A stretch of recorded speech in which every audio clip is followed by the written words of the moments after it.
Hey there, it's me Eden. Welcome to Crossdressing Adventure Stories. Today I'm going to share with you cross-dressing adventure story called Sister Made Me Bridesmaid Part 3. So, if you're new to the channel, then please consider subscribing and be a part of our inclusive community. The job prospect. We discussed the job offer over dinner, which I had prepared. Coming home to a clean apartment and dinner on the table put Sis in a very good mood. She had mentioned to her supervisor about having a younger sister needing a job over the summer, after which her sister might go back to school. It happened that there was a summer entry-level position open for a file clerk, which would be ideal for me if I wanted it. If I accepted the job, I'd be committed to remain as a woman full-time at least through the summer. This would require some serious consideration. Did I want to do it for that long? Could I get away with it? What about our parents? This would no longer be a 2-week arrangement. But then, it was a job, the salary and benefits were suitable, and at this point, the prospect seemed attractive. And yes, I loved being a girl. Would I love it after several months? Since I had no work experience, finding a job might be difficult no matter what gender I was. I decided to go for an interview the next day. What could it hurt? The appointment was made for Tuesday. I found a business suit outfit in Sis's closet, a mid-length skirt and matching jacket, something I felt appropriate for the occasion. With dark shaded p-hose, black high-heeled shoes, and a silk blouse, it made a nice-looking ensemble. For a foundation, I put a little extra padding in my bra and wore a high-topped panty girdle, which cinched my waist to accentuate my hips. I looked sharp. After all, I wanted to present a good impression for my sister. Oh, I knew I was setting precedents for myself if I got the job. I'd be expected to dress like this forever after, but then, didn't I want to? I had become really psyched into being a girl. Completing my makeup, which I applied sparingly, I played with my hair to arrange it as nicely as possible. I fluffed up my natural curls with a comb and brush, happy that they were so long now. Some small loop earrings finished the look. The interview. I entered the clinic, approached the receptionist and identified myself. It was as if they all expected me. My sister must have made an advance announcement of my arrival. Well, I did have an appointment. I wondered what else she had said about me. Oh yes, you're Shirley's sister Alana. She's waiting for you. Was I that obvious? Sis came out to the front desk with Mary, her supervisor, to whom I was introduced and made to feel welcome. We all then went into an office for some small talk to put me at ease. Admittedly, I was very nervous, both because I was to be interviewed for a job, and because I was presenting as a woman to a real woman who didn't know me, something still somewhat new to me. That, alone, made me feel very vulnerable. I wasn't yet completely secure in my newly adopted gender. Sis departed and the conversation turned to my scholastic background, work experience, and future plans. I had to be very careful. Everything I said was about Alan's background except, I used the female persona, so, in essence, I was telling half-truths. I must have been convincing because Mary seemed to show no suspicion of my birth gender. She then focused on the open position and what it entailed, the salary, benefits, and details about the facility. As Alan, I already knew many details about the clinic from Sis, but as Alana, I had to appear as if it was all new information. Since it was only an entry-level, seasonal position, the interview mostly was concerned about my interests and personality traits such as how I'd likely fit in with others. And since my sister was so well known and respected at the clinic, I was offered the job immediately, which I caught up in the moment, accepted. I was to start on the following Monday. As for dress code, it was explained that the professional staff wore white lab coats, nurses and assistants wore scrubs, and the office staff, who happened to be all female, were to wear appropriate business casual attire, skirts, dresses, slacks, etc., meaning no jeans or shorts and sandals. I had no problem with that. It also accounted for the nice wardrobe Sis had in her closet, which she was now graciously sharing with me. It also meant I would have to start buying my own things since the sharing was limited. That day, after work, Sis and I went shopping in thrift and consignment stores for a wardrobe for me. She advanced the money to purchase several new outfits. The prices were extremely attractive, making it easy to buy many items, including shoes. I still had a few days before starting to work, still time to back out.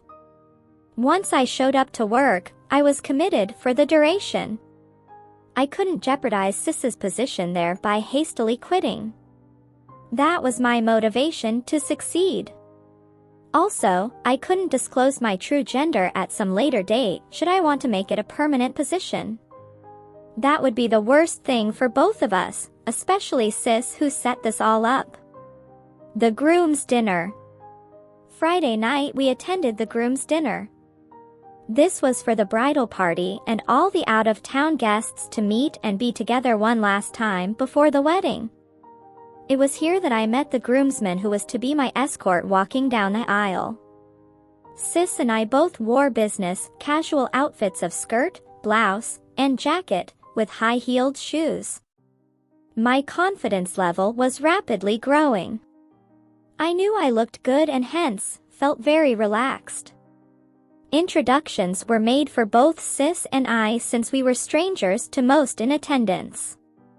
I was introduced to my escort. He was tall and handsome, just like the man in my dream. Strangely, I seemed to be looking at him through the eyes of a woman, admiring his features, his charm, his smile, just checking him out in general. Why would I consider him handsome and charming? I found myself actually trying to impress him. To my amazement, I recognized a familiar person, Elaine, a girl I had dated a few times. I had assumed everyone there would be total strangers to me. It seemed that Elaine was a good friend of the bride, Dee, and was also a bridesmaid. I should have known. She didn't immediately recognize me in drag, so I was safe for the moment. After all, she wasn't expecting to see me either, and certainly not as a girl. But I feared that would change when she saw me with my sister and associated the two of us, and it happened. About midway through the evening, she approached me when I was alone. "Excuse me, Ollie, is that you?" she said, with hesitation. Hello, Elaine." I could have played dumb and denied it with some lame comment, but I thought better of that. "Why are you here? And why are you dressed like that?" "It's a long story, Elaine," I said, blushing. What could I say? I led her to a table away from the others and proceeded to tell her the details of my situation, at least about being conscripted to fill in for Bonnie as a favor to Dee. It seemed Bonnie and I were approximately the same size, the dress, etc. She patiently listened, then praised me for being such a good sport to be doing this while complimenting me on my femme appearance. I was blushing noticeably. I had expected her to laugh or even make some unfriendly comments. Guess I didn't know her that well. We had dated, but I was never romantic with her, it was just a casual friendship. There didn't seem to be any chemistry between us, though she is a nice girl. Then, maybe it was my fault for not pursuing a relationship. I had little experience with dating and was shy with girls. So it went nowhere. But here, I was a guy in a dress, and fully expected to be teased now that I had been discovered. Elaine was actually very understanding and impressed at my feminine presentation, how well I walked in heels, and talked with female gestures and expressions, my makeup, and natural hairstyle. She praised me highly for learning so much in such a short time, and promised to keep my secret. In fact, she treated me with great warmth, actually more so than when we had dated. We became instant girlfriends, and she stayed with me for the remainder of the evening. Sis noticed us together and was a bit concerned until I informed her of what had just happened. Elaine and I spent the next day together, having lunch, her treat, and window shopping. We had a lot of catching up to do, only this time I was a girl and had to maintain that image. I told her of my circumstance, that I had originally committed to remain as a girl only through the wedding, but that I accepted a job for the rest of the summer, working en femme. She was actually delighted to hear that and hoped we could remain as close friends, girlfriends. My situation intrigued her and she found it all very attractive, found me very attractive as Alana. Odd, she was never this friendly towards me as a boy. Now, there was chemistry. The wedding. Sunday afternoon, we arrived at the chapel for the wedding service. Wearing street attire, we changed into our gowns in a room designated for the bride and her attendants. Upon arrival, I noticed the other girls in all stages of dress or undress. Now, being one of them, I related to the others and proceeded to change into my dress. Even Elaine was semi-undressed yet treated me as a female peer. In fact, we zipped each other's dresses, made other minor adjustments, and I helped her with her hair. Sis smiled her approval.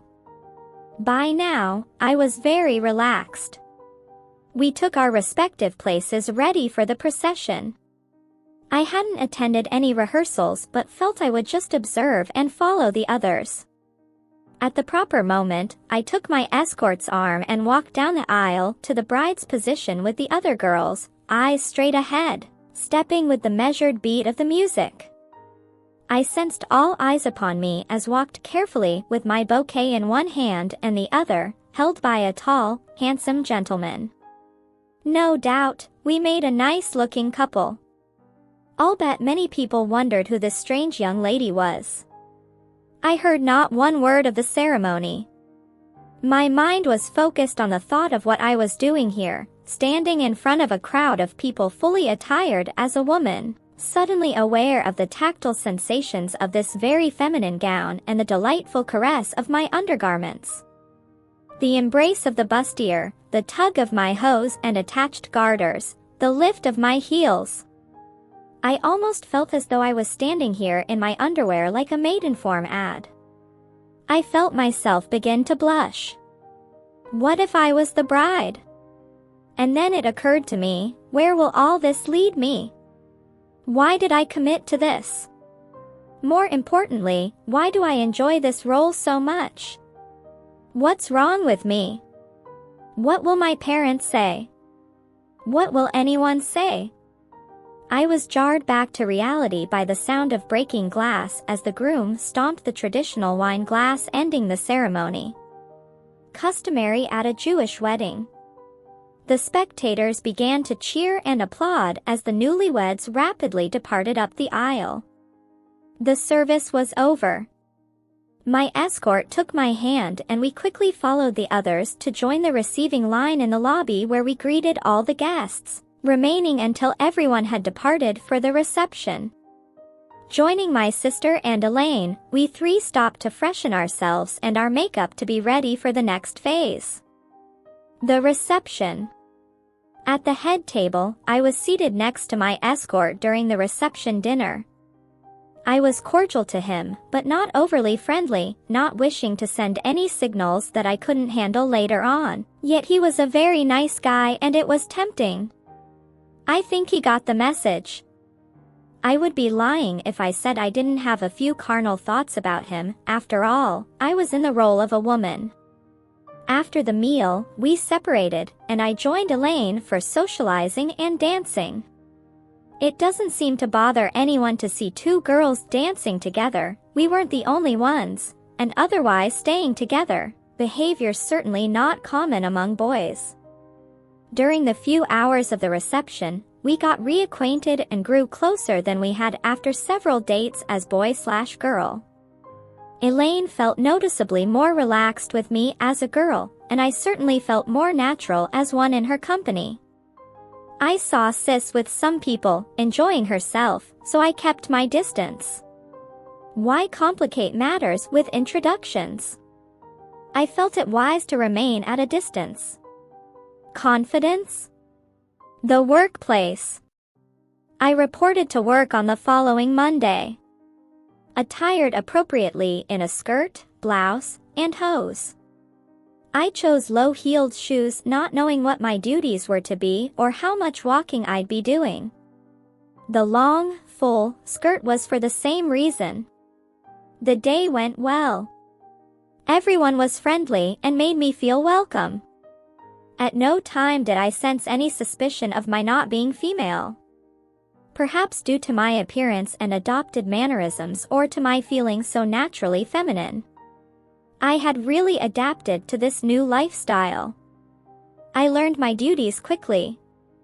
They involved many things since I was a fill-in worker.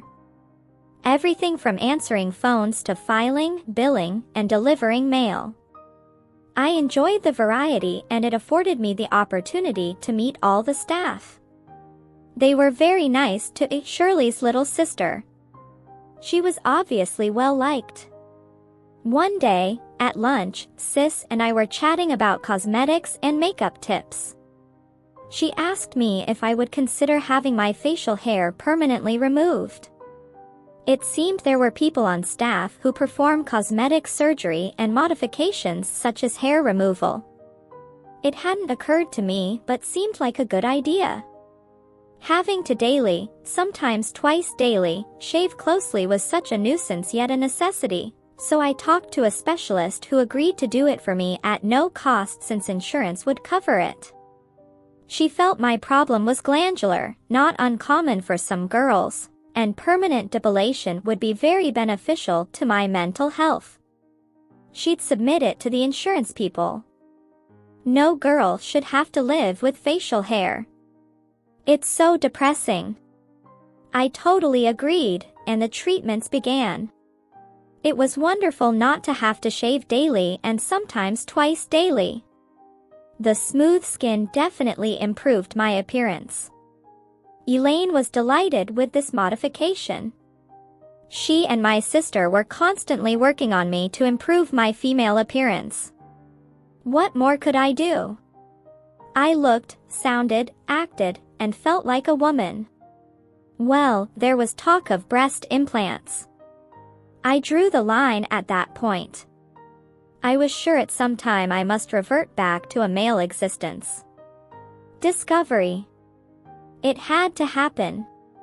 Not having heard from me for a while, Mom paid us a visit, unannounced. We arrived at the apartment after work one day to find Mom waiting for us. At first, she didn't recognize me and assumed I was Sis's friend or maybe a new roommate, but upon closer scrutiny, that quickly changed. When she regained her composure, she asked for an explanation of my appearance. I was not only dressed in my work attire, which was delightfully feminine, but I looked too good for an occasional crossdressing event. Hair and makeup done perfectly, pierced earrings, natural girlish mannerisms. So we sat down over coffee and told her the whole story. From events leading up to the wedding, to the present time, and eventually regressing back to my childhood covert crossdressing and even before that. She took it all in stride with few comments other than how pretty I turned out. She remembered how I frequently played at dressing like a girl as a child and how much I enjoyed it. But she had never given it a second thought. It was just harmless play, she assumed. Many young boys play in dresses, jewelry, and lipstick at times. It's just a phase they go through, she said. Actually, I really think she was pleased at having another daughter. We were a bit concerned about Dad and his reaction, but Mom didn't think he'd be too alarmed. He never considered me to be a jock, but rather, in fact, more like a sissy, so my turning feminine wouldn't surprise him. Gee, sorry to disappoint him.